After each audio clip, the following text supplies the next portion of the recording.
I'm here in the Bunclody men's shed. Who do I have in front of me at home? You have Sir Michael Moore. Sir Michael Moore, no Sir. You were confused me there for a while. Michael. Yes. Where were you born? I was born in Derrymullen. The postal address is Derrymullen, Robertstown, Naas, County Kildare, in the year the 30th of July 1943, in a little house that was given to my mother by her mother, that we had no other place to live, only a little place up in the bog, right?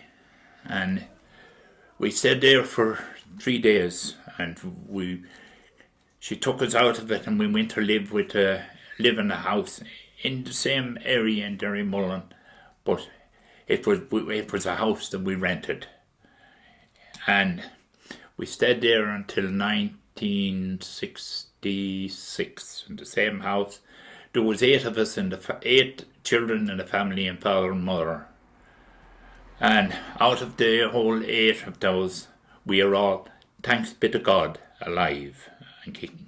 And 5 of us over 70, which is pretty good to me. I feel that it's. But anything else you want to add on that? When did your mother and father pass away? My mother, God rest her soul, she was in an accident and died. That's 1971. My father died in 1974. What were the names of your brothers and sisters? My brother and sister, there's Brigid, Sean, Anne, Kay, Maura, Jody and Noel. My father's name was Joseph, and my mother's name was Catherine, who we called Kitty. She was better known as Kitty, and it was the house we lived in was 2 rooms. It wasn't 2 bedrooms. It was look, you can imagine that was the bedroom. It was big enough to have 4 double beds in it, and the kitchen, and the big reek of turf out on the side. A reek of turf. You've heard that word? A reek of turf. A reek of hay, what we call it. But it was people called it clamp turf. My father clamped it. He put sods on top one on them. You had to fill the hole with turf, and that done us for the year round, and that was a great time. Lovely time. And that was in Robertstown? No, that was in Allenwood, Derrymullen, where we lived, in Derrymullen. Derrymullen. My postal address was Derrymullen, Robertstown, Naas, County Kildare. Robertstown was the post office that you had to go to. There was no post office in Allenwood at the time. Allenwood was the little... Derrymullen is in Allenwood, if you like to put it that way. That was Allenwood. I went to school. Went to school in the best days of my life. Now, you mentioned a 2-roomed house. 2-roomed. Because my own father lived in a 2-roomed house for a while as well. Yes. In the bog as well. Yeah.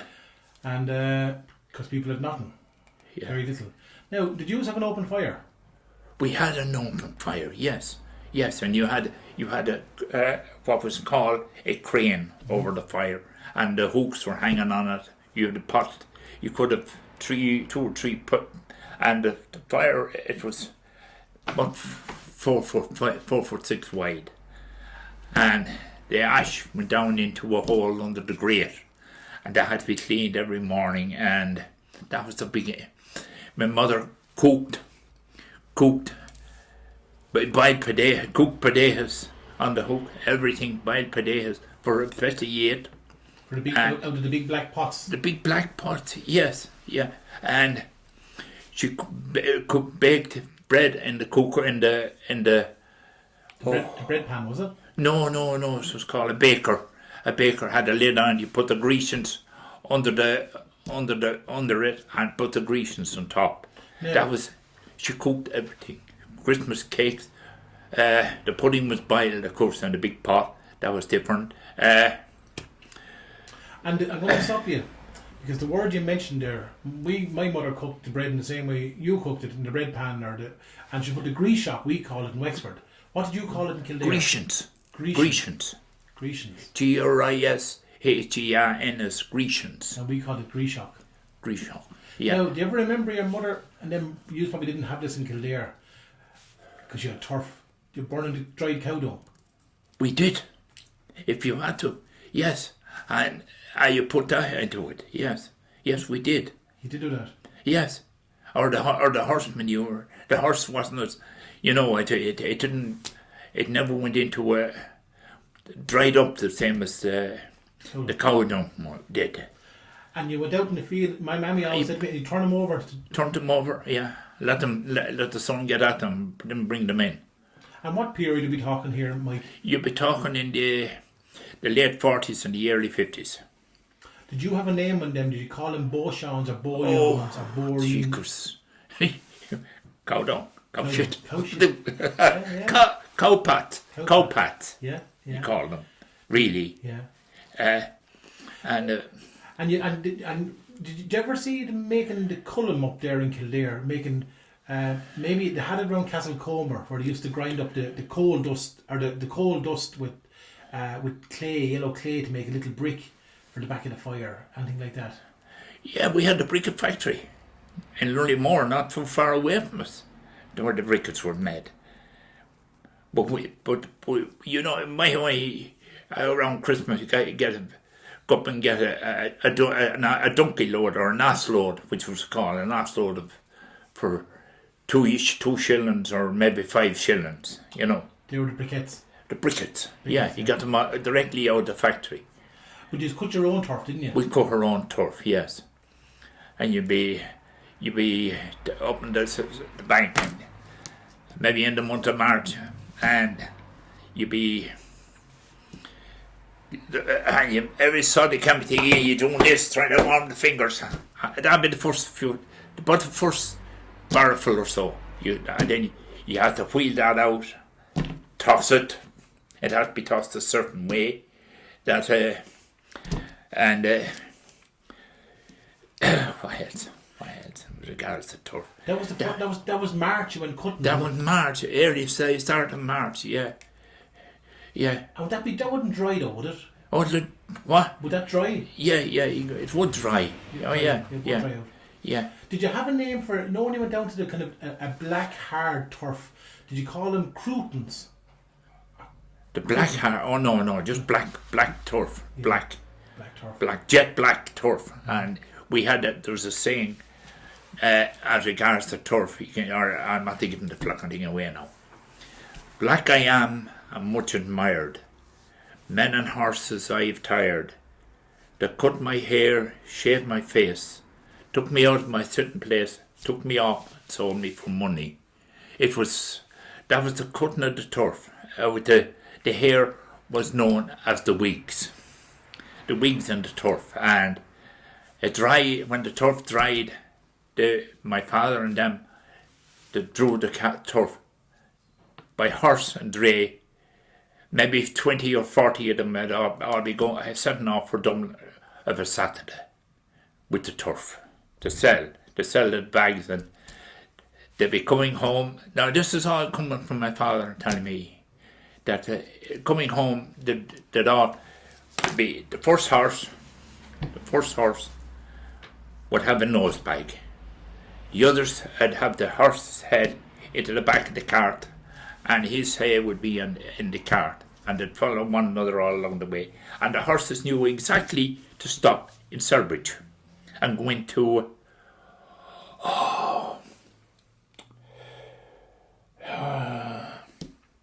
I can't think of the pub. But the horses knew exactly where to go, and the horses knew exactly when they were going home. Every horse knew exactly the road, the laneways or the houses where they lived. And the last house, they always had that the last horse would be first off, right, to be dropped, and that was it. Did you ever see him drawing the turf on the bog on a slide? Pardon? Did you ever see him using a slide to draw the turf? Like a cart without any wheels? Did you ever see one of those being used? Oh, yes. Yeah. A slide, you call it. What did you call it? We called it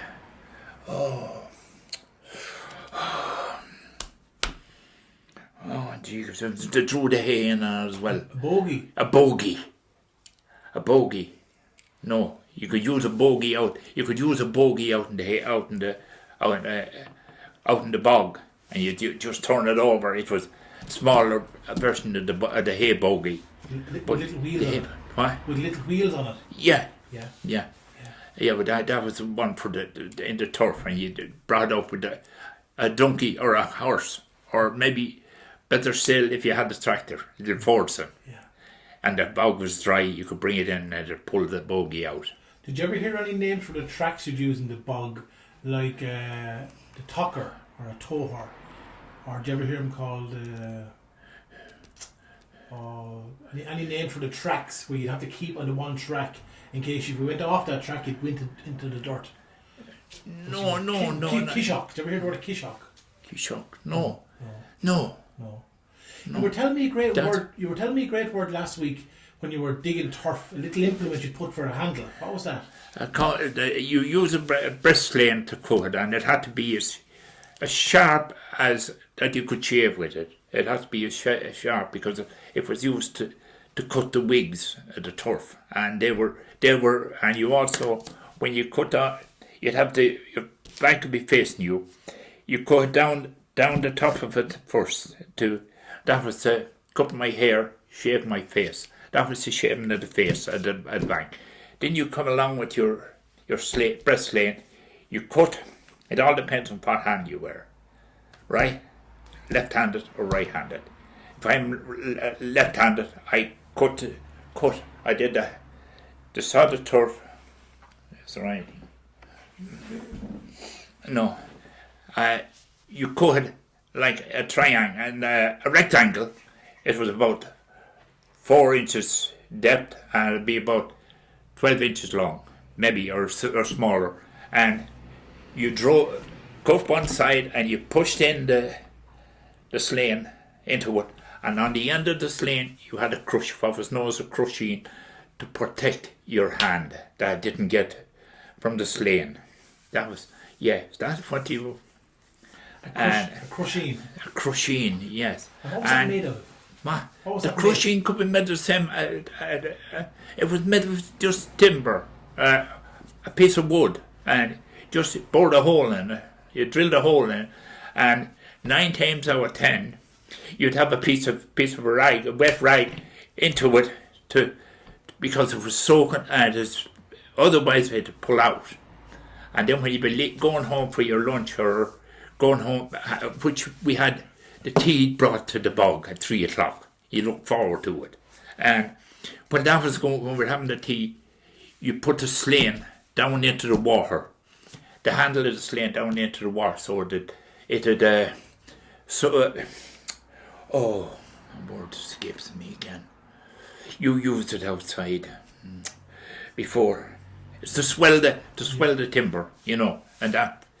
So it's to keep the two together, and then that was for the breast lane.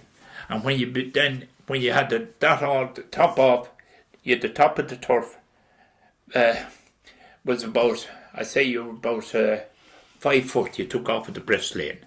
Then you came along and you were going to cut the floors of turf. It was called floors, the black stuff, and that which was the better turf, because the other was only brown turf, and it wasn't much good for burning. It'll burn, but it burned too fast. But when you were cutting the turf, a left-handed, we had a wing sling. A left-handed, which I am left-handed, you had a sling and you had a cow's horn on the top of it to protect your hand. That was very important. On the wing, you call a wing sling.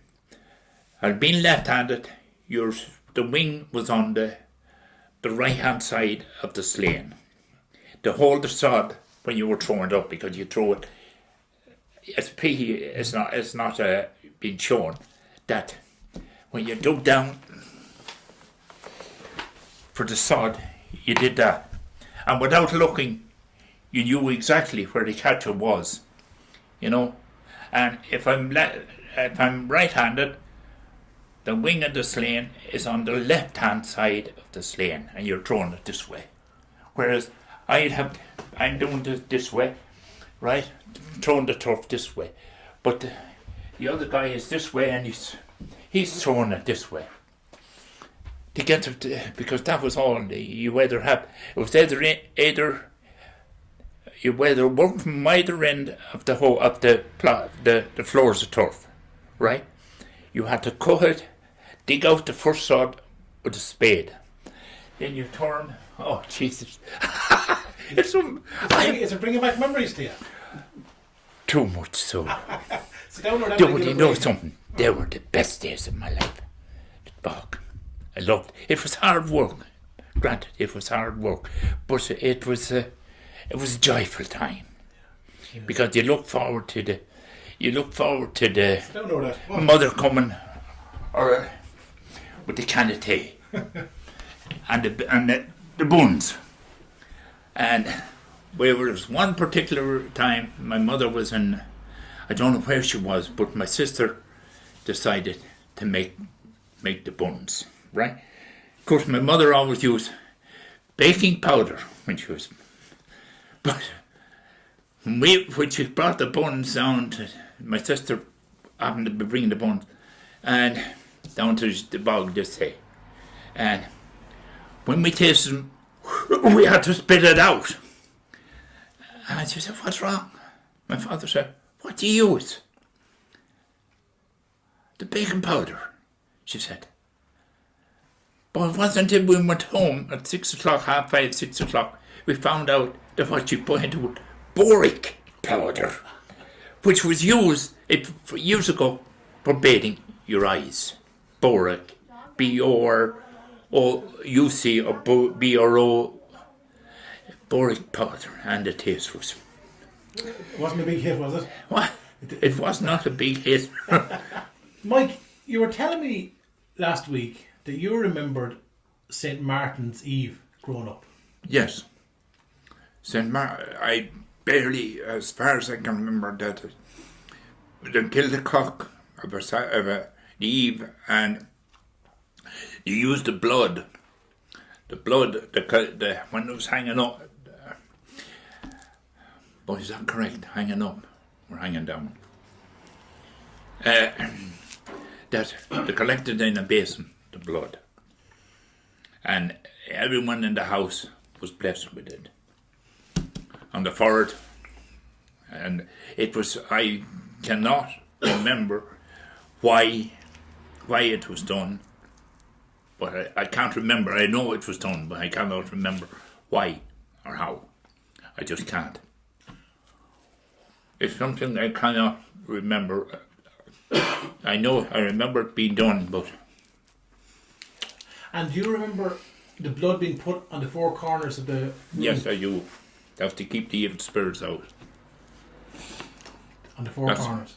Pardon? On the four corners. 4 corners of the house. They did it inside and did it outside. And who did that? My mother, more so. She was a great believer in all those things, you know.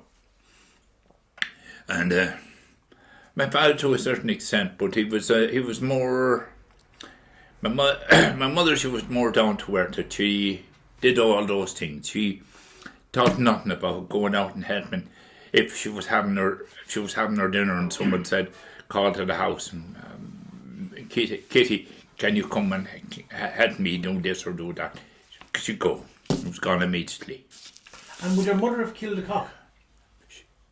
No, my father did that. She wouldn't. No. And would you have a meal the next day? Of course, you eat. Oh, gee, because you weren't going to throw it out. Years ago, it was the lumpiest bit of food you got. Boiled chicken, and not only that, or the chicken or the cock or whatever it was. You had the bones. The bones were never thrown out. They were kept they were put into a stew the following day. And what period are we talking here? You'd be talking in the 50s. 50s. The late 40s. I was born in 43, so my best remember of all is 1940. I remember going to school.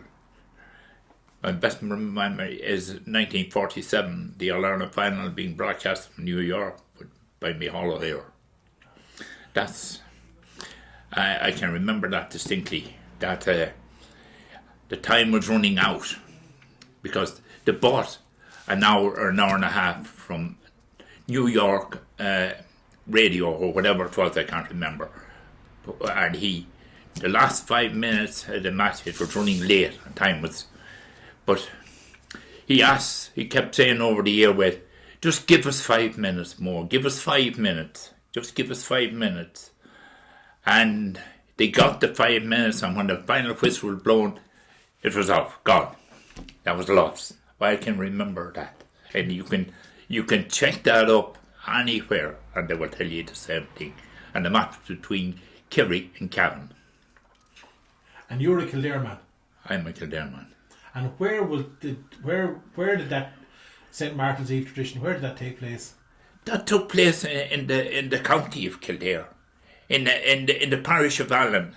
That's where it was, and it was because St. Martin had some way with St. Brigid. St. Brigid being the patron saint of Kildare, she was they had something together or not. I don't mean that in any bad way, but there were.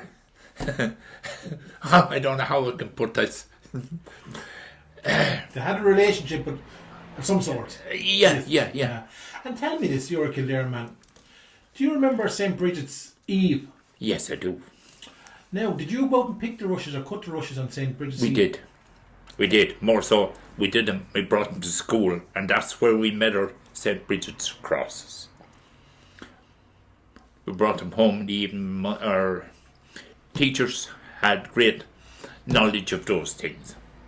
That's where we learned all those rhymes, songs, and everything.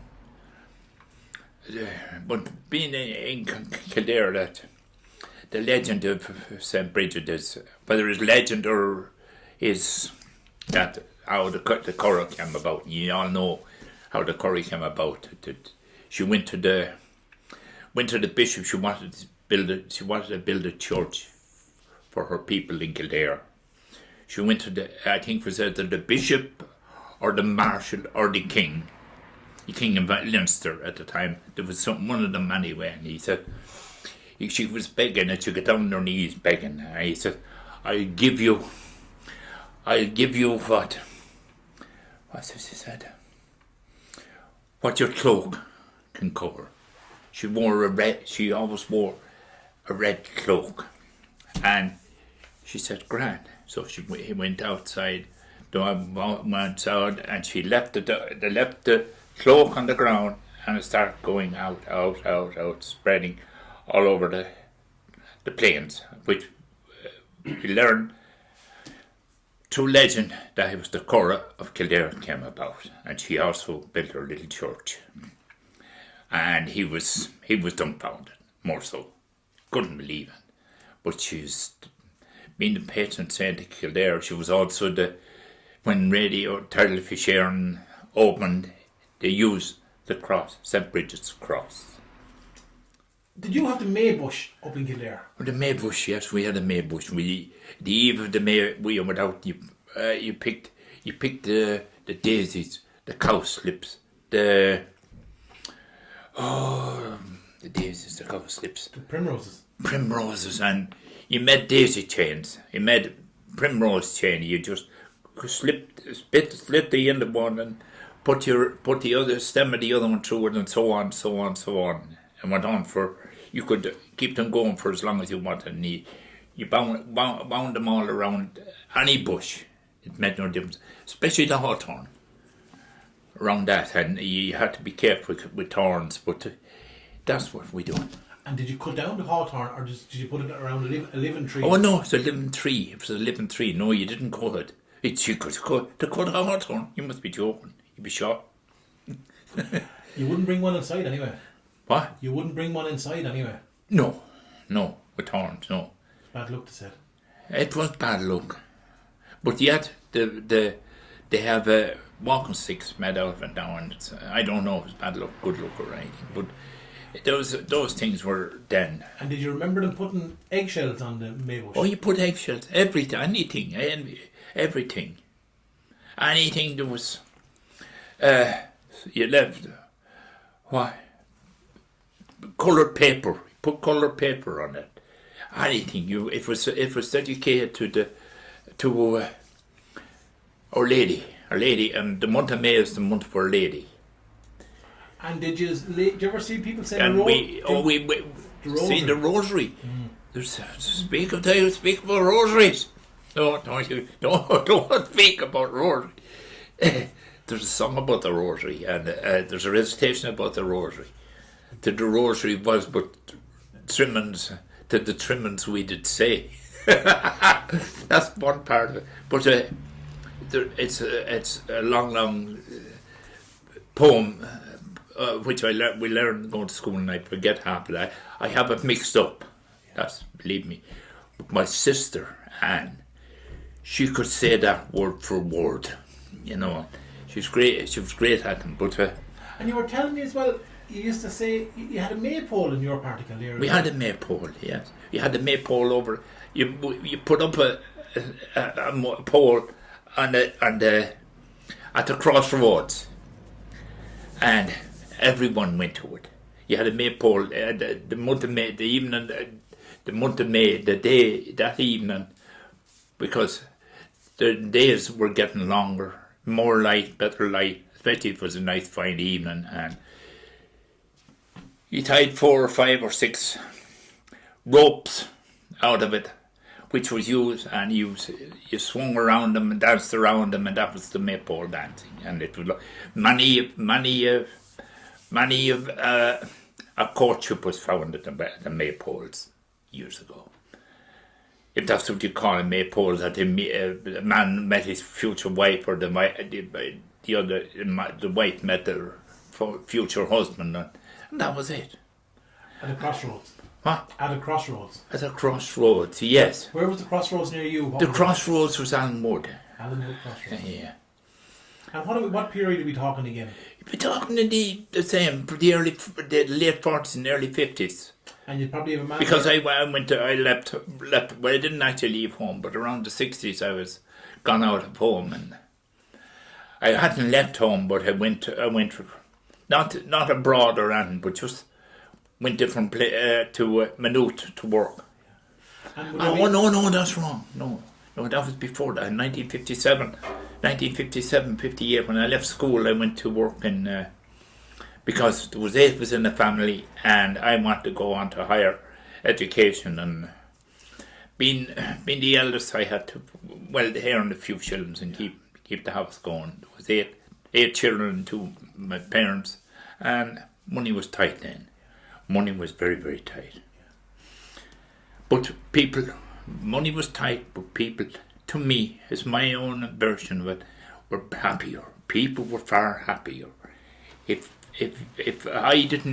you or your mother or your father, if they didn't have your mother, especially in the house, she kept the house going, and if she didn't have milk or butter or a bit of sugar, you went across the fields, maybe to the neighbour. You asked the neighbour for some, and it could be their turn the next time. They'd come and ask you, and you helped. It was. Talking about the rich helping the poor, the rich never helps the poor. It's the poor helping the poor, and that's what it was then. And that's my belief, people were happier. You had people calling into the houses, and at 6 o'clock or 6:30, my mother, when she'd tea be over, you'd see her reaching up to the rafter, getting her rosary beads, handing one to my father, to get down on her knees. You had to get down on your knees and you said the rosary. And no matter if a stranger, anybody came to the door, just opened the door, they knew what was going on, walked in, they had to take part. And not only that, take part in the rosary, they had to say a decade of the rosary. To mean that they were accepted into the house. And it's a pity. It's a fashion That has died completely. You went to the church nowadays, anywhere, you never see anybody with a rosary beads. Then it was rosary beads. Everybody in the late 40s, early 50s, up into the mid 60s. People, mothers, fathers, children. The children had their prayer books. Your father and mother had their rosary beads. Mass was said in Latin, which you could say your prayers, say the rosary through it. But nowadays, Mass is done in English, and everybody is answering the prayers. But you can't concentrate on your you can't concentrate on your prayers and at the same time, which to me I think was wrong, completely wrong. We should never have left the Latin Mass. I love the Latin. I served Mass with the priest and with the Latin. Did you remember the De Profundis being said? I do remember the De Profundis. I can almost, I might have it wrong, the Confiteor in the Latin. Confiteor Dei Omnipotente, Beata Maria Septem Virginum, Beata Michele Cangelo, Beata Giovanni Baptista, Sanctus Apostles, Petra Paula, Nomine Pater. I have it mixed up, and that was the way it went. I just can't. I'd have to read it first to get it, but I have it mixed up. But that was the way it went.